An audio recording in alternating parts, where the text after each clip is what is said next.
সকালের নরম রোদে গোলু আজ একটু ক্লান্ত।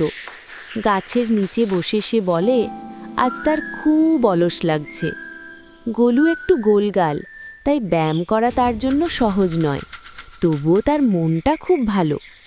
টুনি হেসে বলে চলো একটু ব্যায়াম করি। এই কথা শুনেই ঝুমকো আনন্দে দৌড়ে ওঠে, গোলুর চারপাশে ঘুরে ঘুরে ছুটতে থাকে। গোলু হাঁপাতে হাঁপাতে বলে ধীরে ভাই। তবুও গোলু হাল ছাড়ে না। ধীরে ধীরে সে নিজের মতো করে চেষ্টা করে আর মনে মনে বলে আমি পারবো। একটু পরেই গোলু ছোট্ট একটা লাফ দেয়। খুশিতে সে বলে ইয়া, আমি পারলাম। টনি বলে চেষ্টা করলে সবই সম্ভব। গোলু তখন বুঝে যায় নিজের গতিতে চেষ্টা করলেই সাফল্য আসে।